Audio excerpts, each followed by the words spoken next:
Most beautiful creature, but you had to be very quiet. Just a sleeping bug. This is the natural state of the pug. They sleep roughly 12 hours a day, if not disturbed. But when they are disturbed, they become vicious and attack. So we must be very, very quiet.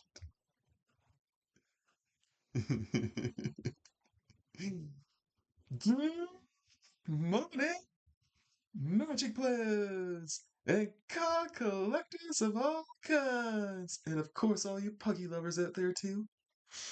Yes, Kaiba, I remember the puggy lovers, don't worry. All big stretch, cycling around, and crash. You are adorable. Are you excited for tonight, Kaiba? Gonna do one more live stream tonight? Think you're gonna participate tonight? That's why you're gonna get all your rest now? Maybe. Depends on how well you get treated later. I know you're not gonna be super happy later. Daddy's gotta go for the car. Get picked up tonight. That is the afternoon's plans, and hopefully I will be back in time for the live stream that I have scheduled for 7:30. That is the questionable thing. I may have to bump the time, but as of right now, 7:30 p.m. EST, we will be cracking some packs and hanging out on the channel one last time before my dad comes back from his trip out east to Nova Scotia. Um, when he's back, I won't be able to live stream because I can't really set it up in the living room, and I also can't really schedule because I don't know when he's around and what he's up to.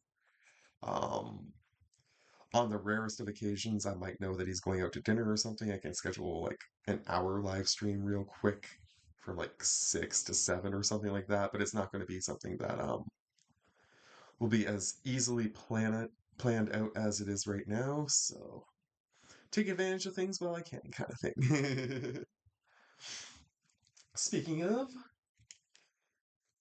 it is Saturday, and we will be doing our stream tonight, opening some packs. I have 1, 2, 3, 4, 5, 6, 7, 8. I do have 9 packs sitting here, but I probably won't open all 9. I can tell you right now, I'm leaning towards opening for sure Outlaws, because I'm interested. Probably not Tarkir. We've done guilds for a bit. I might set that aside. Good Kaldheim. Zendikar is in the middle, maybe. Core, probably. Dragon's Maze, and Commander Masters. I'm definitely going to open these 5. These are possibilities. And I do have another Brothers War pack upstairs and another Unfinity, so those are possibilities too, but I'm definitely thinking about opening these 5 at least. I think that would make for an interesting stream, just a nice little quick one to say thank you to you guys for tuning in so much over the last couple months. And also, I honestly just really want to crack these 2 in particular because I've just been like hanging on to them for a while. Um, and then that leaves me, if I don't open these ones, that leaves me with also a extra Commander Core upstairs, so that, and an extra Kaldheim upstairs. So I do have extra packs for when I do like a review or a response video or something like that. But yeah, that's my plan anyways. At least these 5 packs. And we'll do some chatting, of course, and hang out with Kaiba.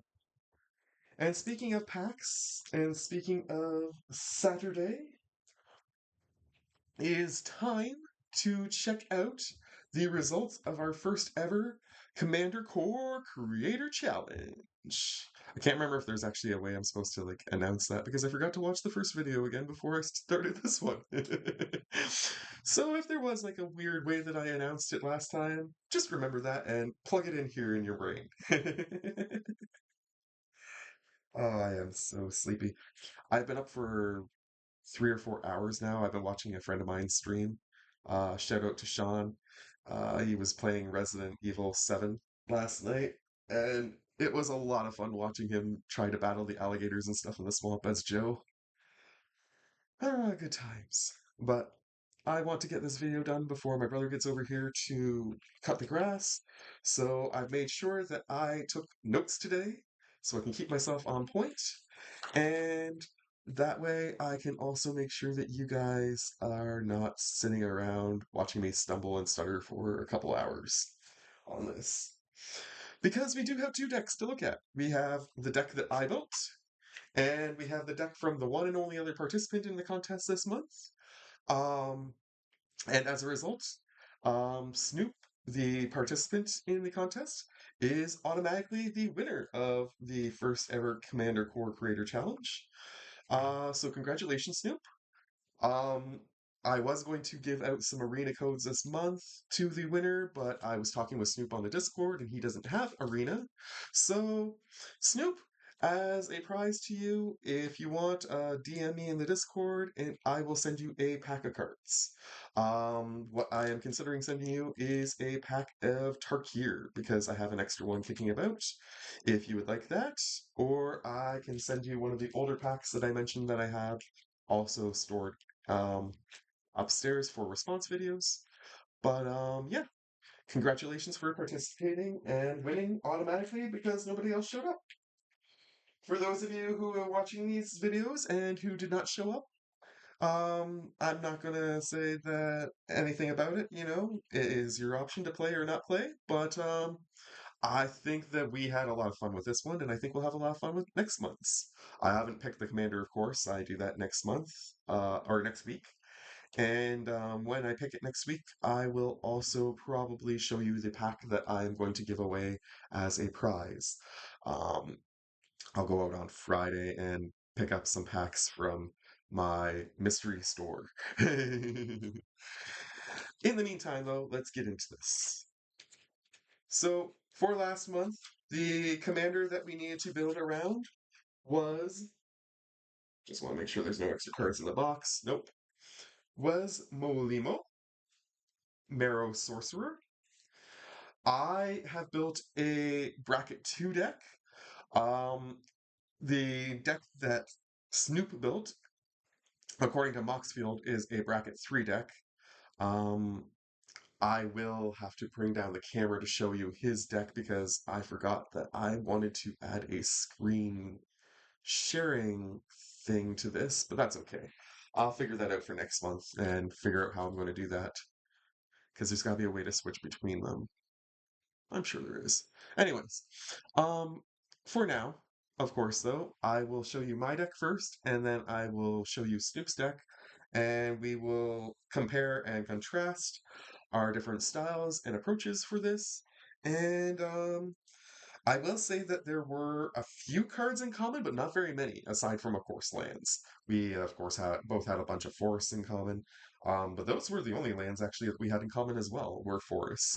Besides that, my land base was much different than his, and I'm actually really eager to do this. I think that we both have very interesting approaches to this. So, I decided to make my deck a Voltron deck. I def- my goal is to basically get Molimo out or one of 3 or 4 other legendaries out of the deck that are really powerful and just beef the snot out of them with auras and equipment and with +1/+1 counters. So that is the basis of my deck. Um, the Planeswalker that I decided to include in my deck was Eliwick Tumblestrom. I included her for a couple of reasons. One, I thought venturing into the dungeon would just be a fun extra mechanic to throw into this deck. So there are 3 or 4 cards that let you venture into the dungeon in mono green that I had available.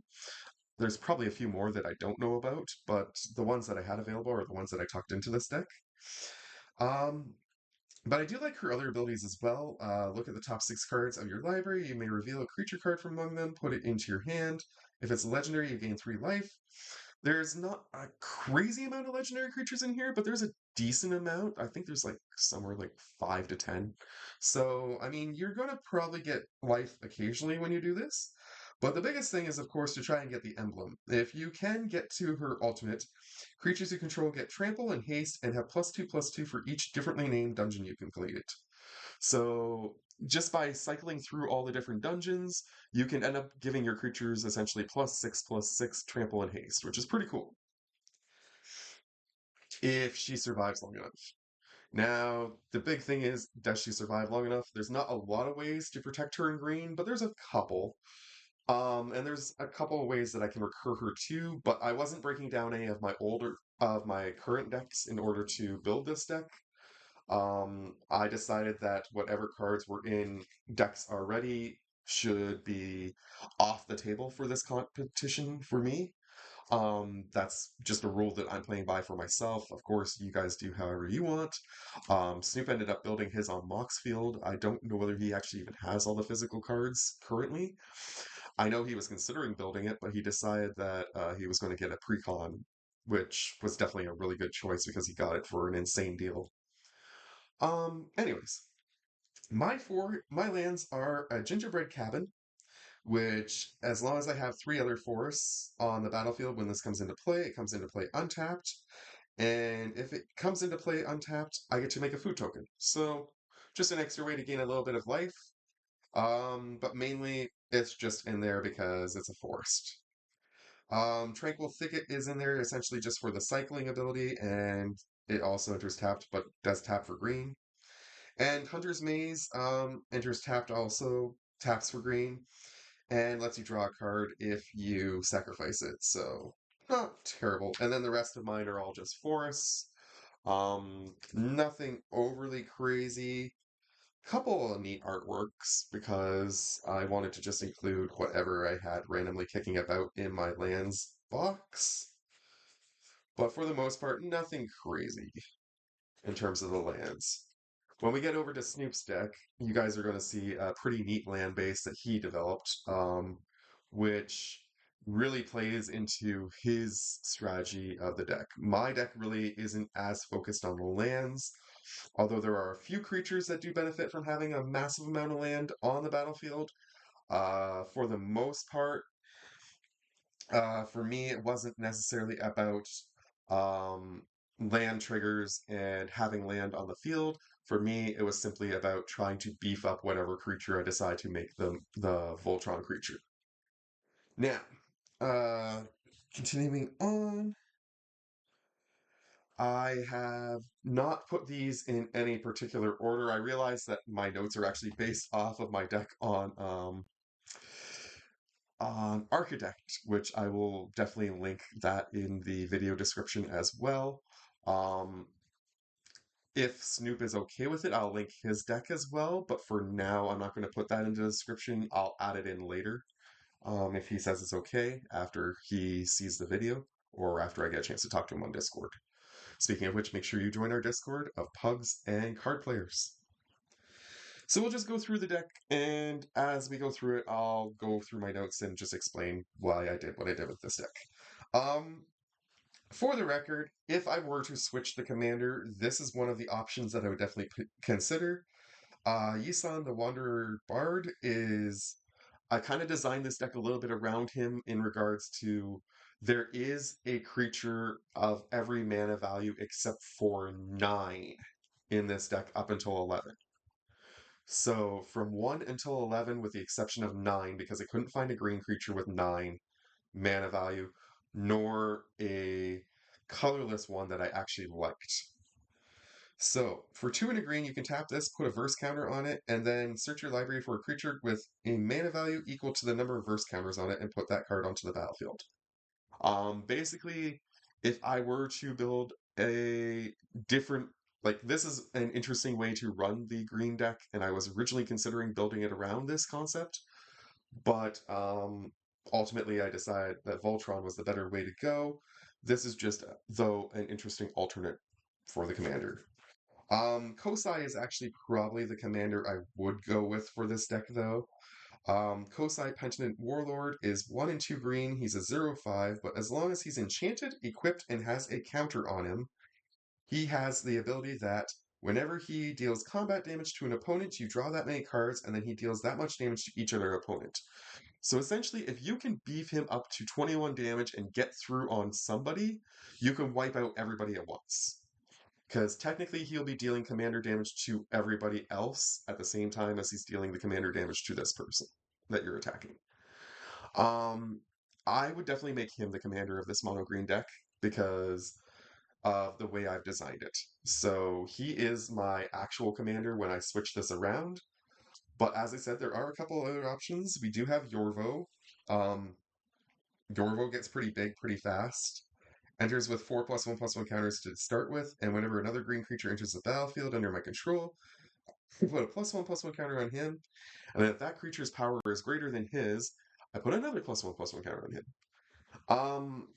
He's not my favorite choice though for commander by any means. He would be an offset one. I'm going to put him over here for that reason. These two are the first two choices, and there is one more coming. Kodama of the West Tree is not that one though. I do like that being in this deck though because all my modified creatures will have trample, so it's just a great way to get trample on the board without having to play the classic enchantments. And whenever a modified creature deals combat damage to a player, I get to search my library for a basic land, put it onto the battlefield tapped. So just another way to boost Molimo's power if I can keep Kodama on the field. Mowu is an awesome card for this deck too. Vigilance and Trample to start out with. And then he just keeps getting more +1/+1 counters as other +1/+1 counters get put on him. And there's going to be +1/+1 counters getting put on him for sure in this deck. But he will not be the legendary.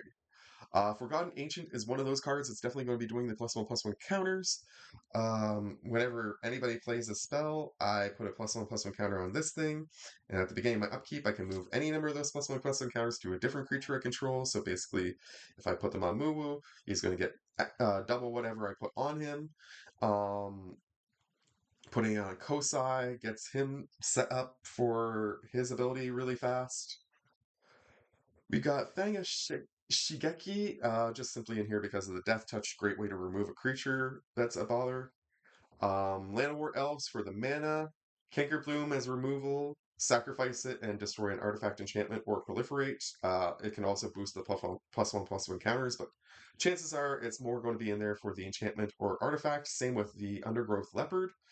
I like that it has vigilance, so I can keep using it as a blocker and an attacker, but it's mainly in there to sacrifice it. This guy's fun. I'm really happy I pulled him recently. Tangled Florahedron. He taps to add green, but he also is a land that taps to add green. So, I mean, I can play it as the land or I can play it as the creature. Either way, I can tap it for green, which is great. Bing! Gonna try and avoid using that word as much as possible today. Overgrown Archer, one in a green. Defender, tap it, gains a life. That's basically why it's in here. The learn ability obviously is nerfed in Commander because you can't bring outside cards in. So the only thing you can do is draw a card and discard a card. So chances are I'm not going to sacrifice it, but gaining life each turn is pretty nice. This is one of those cards that I put in here specifically to help with the dungeon ability of Eliwick. Interpret Outlander has reach. He's a 2/3, and whenever he attacks, if I attacked with creatures who have total power 6 or greater, I get to venture in the dungeon. So as long as he's on board with my commander, for example, my commander, of course, costs 7 to put into play, so pretty sure I'm going to have enough lands in play that he's going to be a 6 or greater power on his own. I'm going to trigger the Outlander every turn and help move Eliwick's ability along much quicker so that I can get that inevitable emblem and get extra bonuses for multiple dungeons. Burnished Heart is in here simply to get the lands on the field. Warden of the Grove is one of those ones that I put in here for the +1/+1 counters. Um, Basically, at the beginning of my end step, I put a +1/+1 counter on this creature, and whenever another non-token creature enters the battlefield, it endures X. I'm not going to be making spirits. I'm going to be putting X +1/+1 counters on every creature that enters the battlefield. So as long as I can keep the Warden on the field and I can keep the Forgotten on the field, I am going to be giving +1/+1 counters out like I'm Oprah giving out cars. Territorial Scythe Cat is one of the only creatures in my deck that has landfall. And it's basically just getting +1/+1 counters every time, and then it has trample. Um, Wicker Boar, Wicker Bow Elder is in here for removal. Um, Comes in with a -1/-1 counter, but you can pay a green to remove that counter and destroy an artifact or enchantment.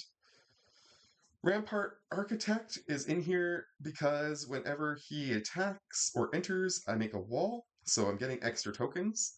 And whenever a creature I control with Defender dies, those walls, of course, I'll have Defender, I can search my library for a land and put it onto the battlefield tapped. There are a couple other creatures in here with Defender, Overgrown Arch, and I think there might be one more. But for the most part, it's mainly just the walls that he's making that are going to be giving me the ability.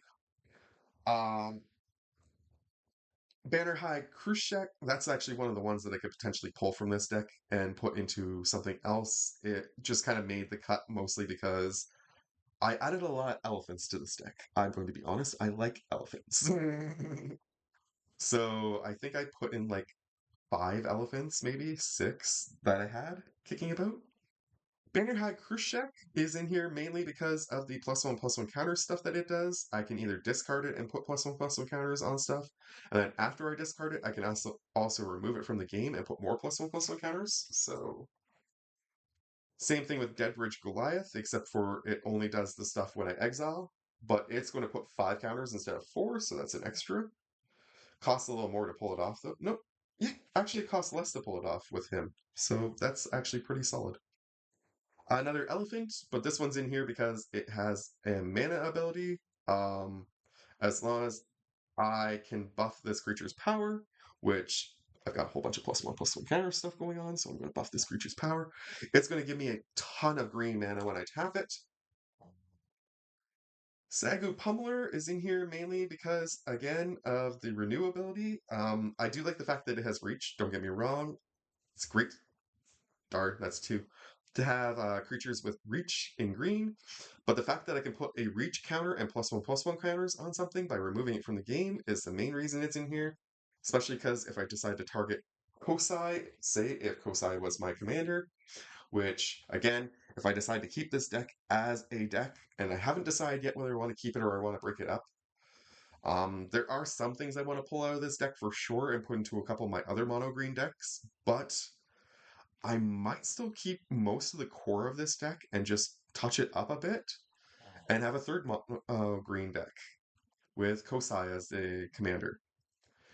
Axbane Ferox is awesome, Death Touch, Haste, and has Ward Collect Evidence, which is insane as an ability. I really don't understand the Collect Evidence ability. I think that was a little bit busted in my opinion when they brought that into play. But essentially, in order to target this, somebody would have to remove or exile cards from their graveyard with a total mana value of 4 or greater, so that they could then target this guy with, say, Swords to Plowshares or something. Sentinel Spider's in here simply because of the vigilance and reach. If I can buff the snot out of that, then it's just a really good blocker and attacker. Battle Mammoth is in here because, of course, elephants first off, second off, trample, and third, whenever a permanent becomes a target of a spell or an ability an opponent controls, I get to draw a card. So every time I get targeted with something on, or something on my board gets targeted, I mean, I get to draw a card, and 6/5 already to kick off. I mean, that's just fantastic to put into your. Another removal card here, of course, 3 and 2 green, has Death Touch, so it removes a creature and also enters the battlefield, destroys an artifact or enchantment or land. Chances are I'm not going to be targeting lands. I'm not usually that kind of dick, but being able to get rid of artifacts and enchantments is great. That's 3. However, if somebody is playing a land that turns all my forest into something and makes it impossible for me to make green mana, at least I have removal for that as well. Defiler of Vigor is awesome, another great way. That's 4 to put +1/+1 counters on things. Whenever I cast a green permanent spell, I put a +1/+1 counter on each creature I control. You're going to notice there's a lot of green permanents in this deck, so I'm not going to have much issue getting +1/+1 counters out as long as I get him out early. Elfheim Worm, much like the Spider, is in here simply because of the Vigilance. The fact that it has Trample as a bonus. And it starts out with pretty decent power toughness, so that's good. The dinosaur's in here for the same reason, just really big guy.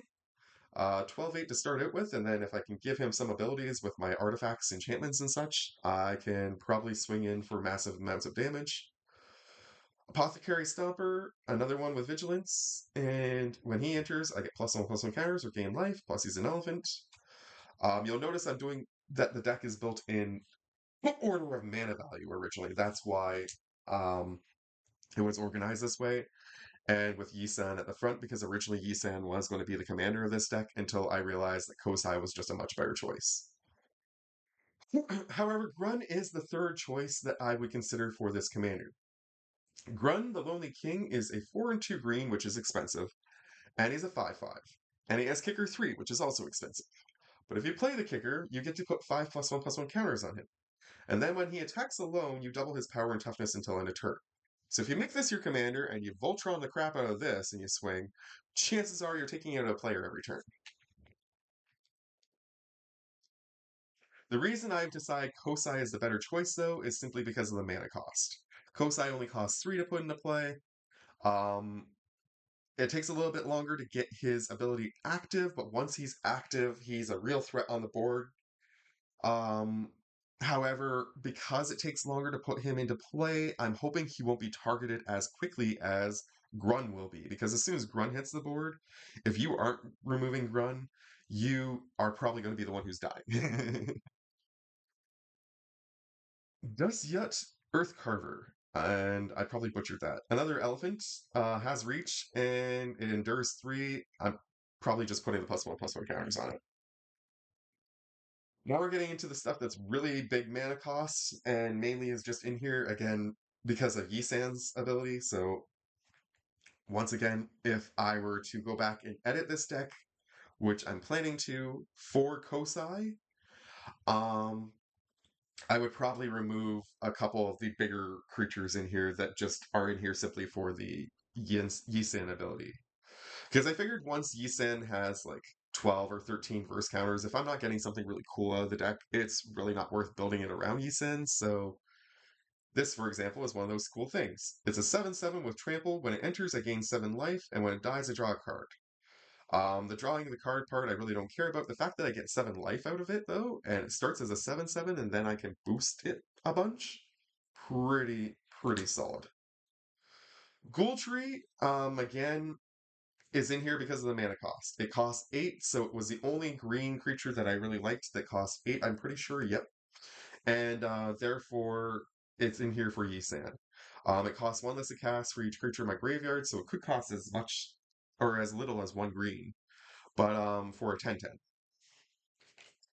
And again, just a really beefy boy that I can attach some artifacts and some enchantments to make it uh, something really difficult to deal with. Same with Woodcaller Automaton. Honestly, this one is kind of a dumb one to trigger with Yisan, though, because of its ability. When it enters the battlefield, if I cast it, I get to untap a target land I control, and that land becomes a tree folk creature with haste and base power and toughness equal to the base power and or the power and toughness of this creature. So, and then it still counts as a land. So I mean, I can put this thing in for 4, or I can put this thing in for 10. But it's mainly in here because of Yisan. So it's another one of the ones that I would cut. I would cut these 3 probably, and I'd probably cut this one as well. Darksteel Colossus again is in here mainly because of Yisan. Trample, Indestructible, 11/11. I have no way to give it uh toxic or infect. That is not the point of this deck, so I do not put anything in here to give it that. It's only in here again because of Yisan. And like I say, since Yisan is probably not what I would build this deck around, I'm probably going to move Yisan, honestly, to one of my other commander decks. So I would probably cut these 4 cards right away from this deck. The Quick Strider Ceratops I probably leave in here just because I really like how big it is on its own, and it only costs 6 as compared to these ones, which are significantly higher cost for significantly less toughness and power. Of course, the Dark Steel Colossus, if it would be put into a graveyard from anywhere, you reveal it and shuffle it back into your library instead. So the only way to really deal with it is to exile it. But like I say, it's not really the point of this deck. You look upon the Tarask. Now we're getting into the rest of the spells and stuff for this deck. Um, you can either run and hide, prevent all combat damage that would be dealt to you and creatures you control this turn, or you can give a creature +5/+5 and indestructible until end of turn, and all creatures your opponents control able to block that creature this turn do so. This is one of those ones I would love to give to a creature with Death Touch and swing in just to wipe out a person's board. Chances are this is one of those cards that I will actually move to my mono green Death Touch deck. Return to Nature, just a classic removal, artifact enchantment, or exile a card from a graveyard. Serpent's Gift, give a creature Death Touch until end of turn. That's a great card to combo with the Tarask. Damn, that's 5 greats. Mending Touch, regenerate a creature. Snakeskin Veil. All these cards are essentially in here mainly to help with the Voltron ability of my commander, or whatever creature I decide I'm going to focus all my artifacts, enchantments, and +1/+1 counters on. I want to protect those creatures as much as I can.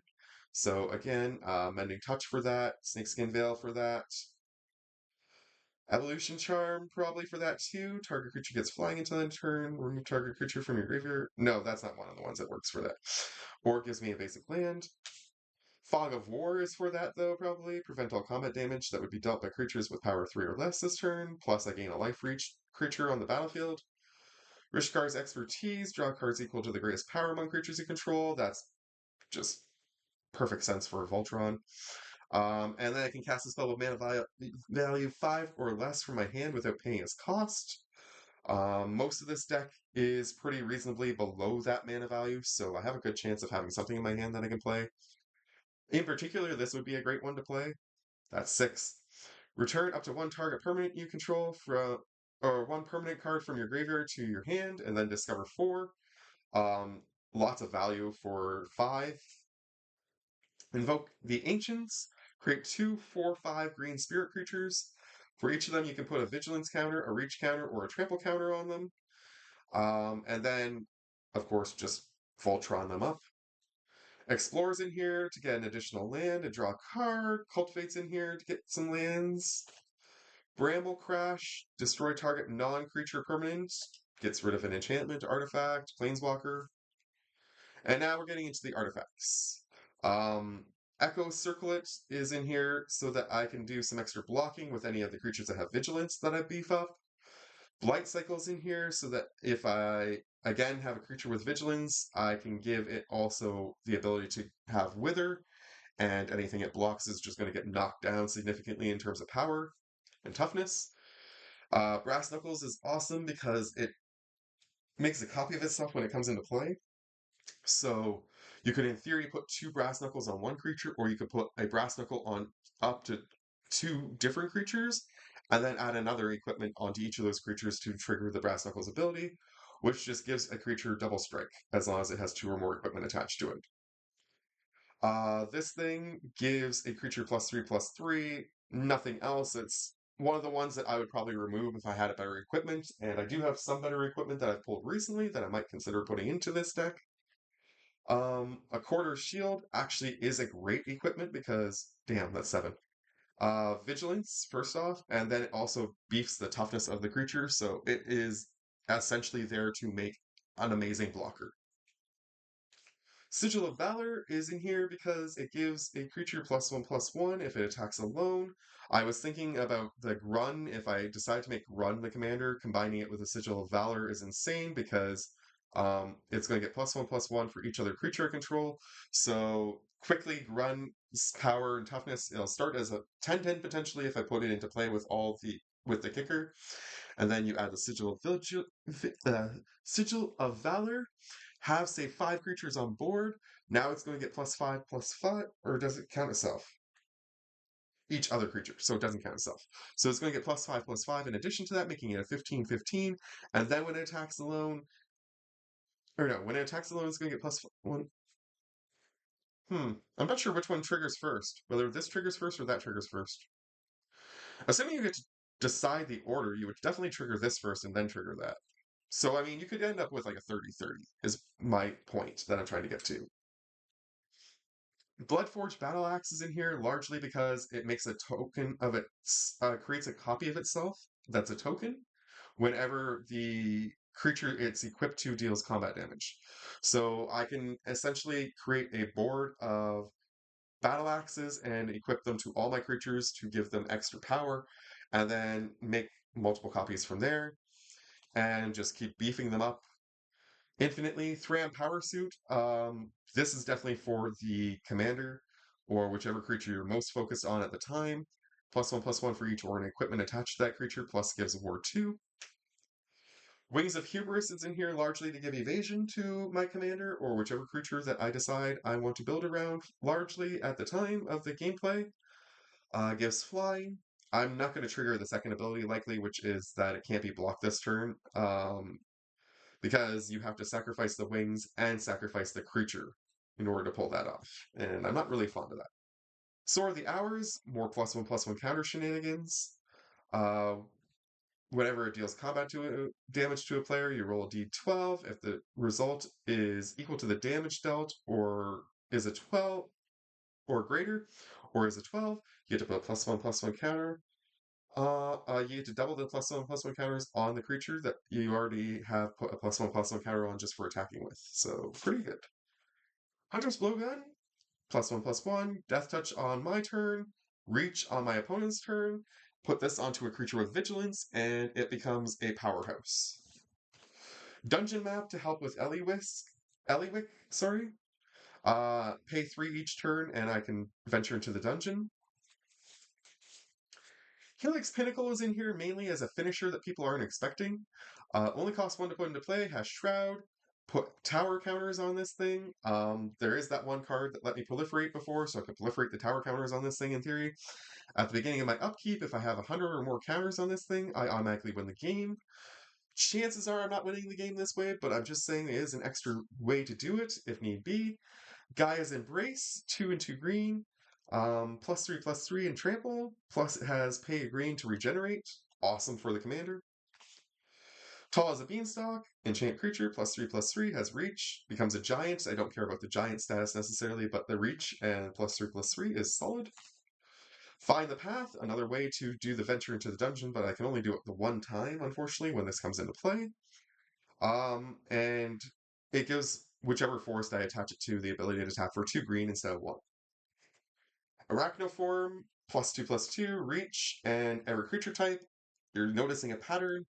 As I pointed out, green is horrible against flying, and pretty much every other color except for red is amazing with flying. So you need to have reach to defend yourself. Concord with the Kami is an insane piece in this deck in particular, because it will trigger all of its abilities if you can manage to successfully play Kosai right, for example, who, as I said, I'm going to probably make the commander of this deck when I edit it. Um, you put a +1/+1 counter on a creature you control that has a counter on it already. You can draw a card if you control an enchanted creature, and you get to put a spirit creature token into play if you control an equipped creature. So again, assuming you have Kosai tricked out with all 3 things, you're going to get all 3 abilities off of this, which means you're going to boost Kosai an extra +1/+1 likely. You're going to get to draw a card, and you're going to get to make a spirit that can block in an event, or that you can sacrifice to protect Kosai. And finally, Blanchwood Armor is just crazy for this deck, of course, because it's mono green, so every forest that I have gives my enchanted creature +1/+1. Um, this is another one that if you make Run the commander, you play this the same turn that you played Run, you swing with Run that turn, hopefully having a way to give him haste, and you hope like heck that you wipe out whoever you're attacking the turn that he comes into play. So that is my Bracket 2 Molimo Commander Core Creator Challenge deck for the month. I hope you guys have enjoyed that deck. And now I want to take a look at the deck of Snoop. So I have open Snoop's link to the Mox field, and we are just going to go through his deck the same as we just did mine, only probably a little bit quicker because I don't have to physically touch the cards. So we've got the Molimo. His Planeswalker is Nisa, who shakes the world, which is an amazing Planeswalker for the type of deck he's playing. His deck is specifically around the landfall, land accumulation triggers, getting lands to go into the graveyard, back out of the graveyard repeatedly each turn. Lots of good stuff like that is the point of his deck. He wants to make Molimo super huge, but he also wants to trigger a massive amount of landfall abilities throughout his deck. And yeah. You will note that his deck is bracket 3. There are 2 game changers in his deck, and I will note those as we get to them. But yeah. Oh, I didn't even realize I could open that. Can I just keep clicking a lot? Ooh, that's nice. So we got Arboreal Grazer, Breach 0/3. Nothing wrong with that. Gets you a land. Shaya Soul of the Wild. This could probably be a commander for this deck if you decide to go outside of Molimo. Has the same ability as Molimo, but in addition, non-token creatures you control are forest lands. So basically, if Ashaya is on the battlefield, not only are all your forests going to boost Ashaya, but Ashaya is also going to get boosted by all your creatures. So I could definitely see making Ashaya the commander over Molimo afterwards if he wanted to edit this deck. Avenger of Zendikar, of course, great landfall trigger there. All your plants are going to get +1/+1 counters, and he makes a plant for each land you control when he comes into play. So as long as you get him in later in the game, you're definitely going to probably have at least a half dozen plants, and they're all going to get beefy real fast with the way this deck plays. Azusa, Lost But Seeking, play 2 additional lands on each of your turns, which is fabulous for the way he's designed this deck. That's another one that he could definitely make a commander for sure, but I would probably avoid that if it were me, simply because of the fact that Azusa is not going to get any real abilities out of her own ability, essentially, unless you can equip her with, say, for example, the Blanchwood armor card that I have in my deck, and spoilers, Snoop also has in his. Corsair crew picks, play with the top card revealed, play lands from the top of your library, landfall, gain a life. Classic card for this deck. Craterhoof Behemoth is a great way to close out in a game with this deck. Give everything on your board trample, and +X/+X until end of turn, where X is the number of creatures you control, plus Behemoth has haste, so he's going to get super huge too when he comes into play, of course. Like I say, great closer. Greensleeves is another one that could definitely easily be a commander for this deck. Protection from Planeswalkers and Wizards. Has the same trick as the regular Marrow Sorcerer. And whenever a land enters the battlefield, you get to make a 3/3 Badger. I would still probably go with the first choice being the Ashaya, if it were me, but Greensleeves would definitely be my second, and Molimo would probably be my third currently choice based on his deck. He doesn't have Lore Weaver, and I'm not sure whether Lore Weaver is actually a mono green creature or not, because I don't know what it is. But I'd be interested to see what happens if you what that card's ability is, if you could play it in this deck. But just being able to untap 2 target lands when you tap this is pretty solid, because there's a bunch of lands that come into play tapped that he wants to sacrifice. So Lotus Cobra, land enters, you get an extra mana of any color. Obviously, it's going to be green, but I'm just saying, like, he's going to get a whole bunch of extra mana every turn just by doing his trick of putting lands in and out of the graveyard. Quirion Ranger, return a forest you control to its owner's hand, untap target creature, activate only once each turn. Chances are that would be really good for, say, the creature that we just looked at earlier that untaps 2 lands, or something else. But again, getting a forest off the battlefield, then putting it back onto the battlefield just triggers more land triggers, etc. Rampaging Bailoffs, trample 6/6, land enters the battlefield, you create a 4/4 green beast creature token. It is an option, but I mean, I don't really see why you wouldn't do it unless you're going to get penalized for it, like losing life or something. Scoot Swarm is, of course, the epic card for this deck and any landfall deck.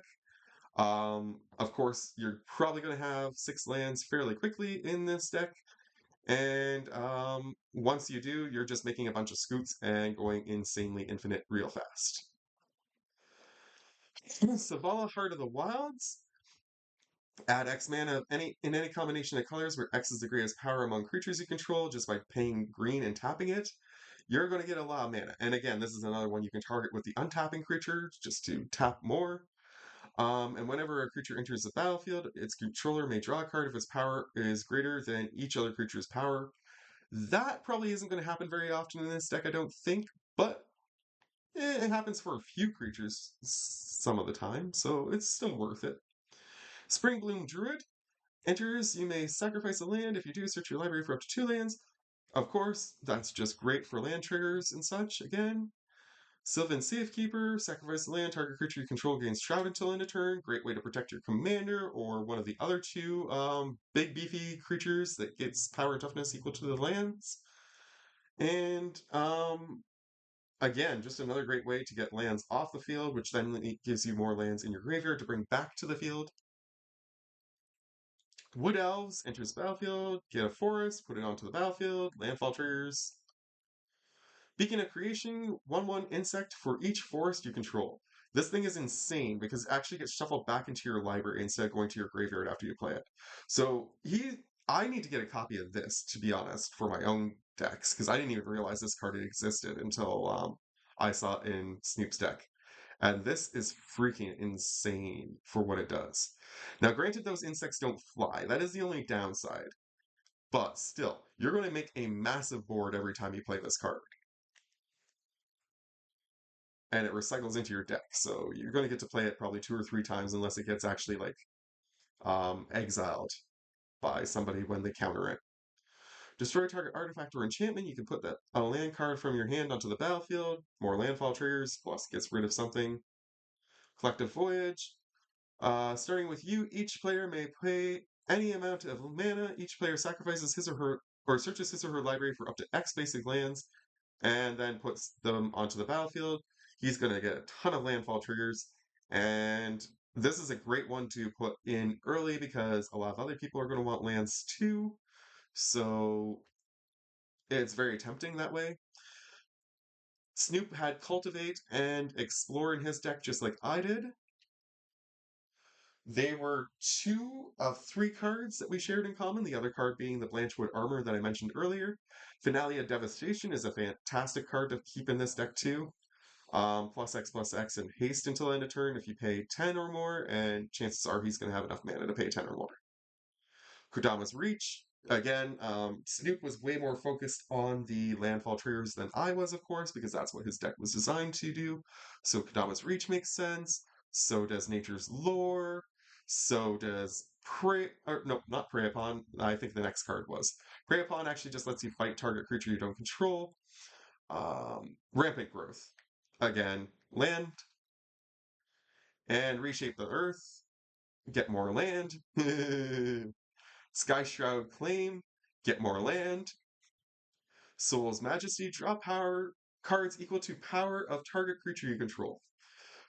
Definitely going to get a lot of cards if Molimo or either of the 2 other land-based power and toughness creatures are on board. 3 visits, more land. Traverse the Outlands, sorry. Search your library for lands. Beast Within is just a classic removal piece. Definitely a great one to put into the deck. Blossoming Defense. Target creature you control gets +2/+2 and hexproof until end turn. Slightly better than the Snakeskin Veil. Chord Calling. Convoke, search your library for a creature card with converted mana cost X or less, and put it onto the battlefield. Going to have a lot of lands to contribute to the X or less. Crop Rotation is one of the 2 Game Changers cards that he has in this deck. And it's definitely a must-need for a deck like this because, again, His lands are going to the graveyard, coming back from the graveyard, going to the graveyard, coming back from the graveyard repeatedly throughout his turn. Did we go by the other game changer already? We might have. I just want to close that and check. No, we did not. Okay. We are still good. Keep going. Snoop has the original fog in his deck. If I had an original fog, I would put that in my deck, but I don't have an original fog, so I went with the cheaper but less effective fog. However, it does give you more life, which regular fog doesn't. Harrow, get more lands. Heroic Intervention to protect his board. I only have a couple copies of that and they're already in use, so I wasn't putting them into this deck. Inscription of Abundance, choose one. If the spell was kicked, choose any number instead. Doing a bunch of fighting, doing a bunch of life gain, getting counters. Great card. The kicker is a little expensive, but great card. Jaheira's Respite, more lands, and prevent all combat damage. At instant speed, that's insane. Costs a bit, but insane. Primal Bellow, +1/+1 until end of turn for each force you control. I do have a copy of this, but it's in one of my decks already, so I couldn't put it into this one. Return to the Wild Speaker, draw cards equal to the greatest power, or non-human creatures get +3/+3 until end of turn. I don't think he had any human creatures in this deck, so pretty much his entire board is going to get +3/+3 if he plays that, or he can get a bunch of cards. Either way, solid. Tail Swipe, just great for removing creature. I think that's 9 greats now. Worldly Tutor is the other game changer. Search your library for a creature card, reveal it, and put it on top of your library.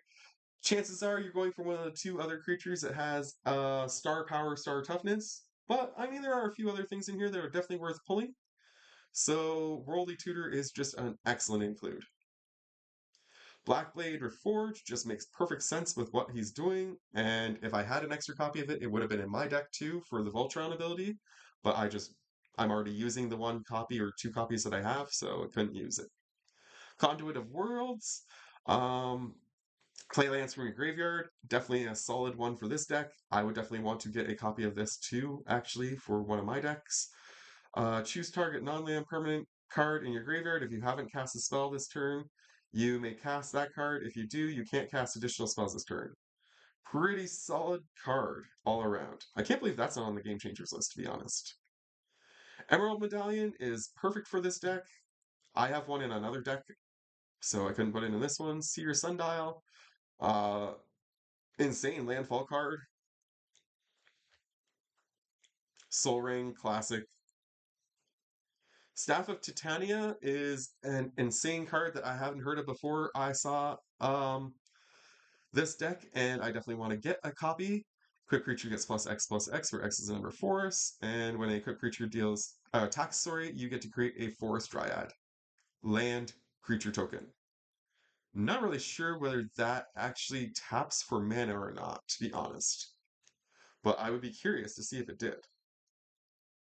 Swiftfoot Boots is another one that I would have included in this deck if I had extra copies. Mine. Sword of the Animist, because a landfall deck needs one of those for sure. Thought Vessel. Blanchwood Armor. Burgeoning. Um, just makes perfect sense. Again, this is one of those ones I can't believe isn't on the Game Changers list, though, because of how little it costs to put into play and what it does. I mean, granted, you're gonna probably run out of lands in your hand real fast, but this deck also replaces his hand pretty quickly too with certain cards that he has. So I think that Snoop has a really good strategy here, guys. Exploration, because why not? Kalani Heart of Expedition has a landfall. When it enters battlefield under your control, you can put a quest counter on this thing, and then you remove 3 quest counters from this thing, sacrifice it, and search your library for up to 2 basic lands, put them on the battlefield, so more landfall triggers. Unnatural Growth, at the beginning of each combat, double your power and toughness of each creature you control. I think this might have been a little over the top, personally, for this deck. I don't think it was a necessary include, but I think it's still a really good deck nonetheless. It's just not necessarily something that was needed for his strategy. I would have maybe included something else that played more into the strategy personally if it were me. And then we get into the lands. We got Castle of Garenbrig, which is a new one for me and an insane one I had never heard of before. Adds 6 green by paying 2 and 2 green. I would definitely want to add this to any deck that plays green primarily. So I want to pick up a copy of this or two. A little expensive though. And then we got regular forest. And then we've got a whole bunch of sacrifice lands. And I think that that was really an interesting choice by Snoop.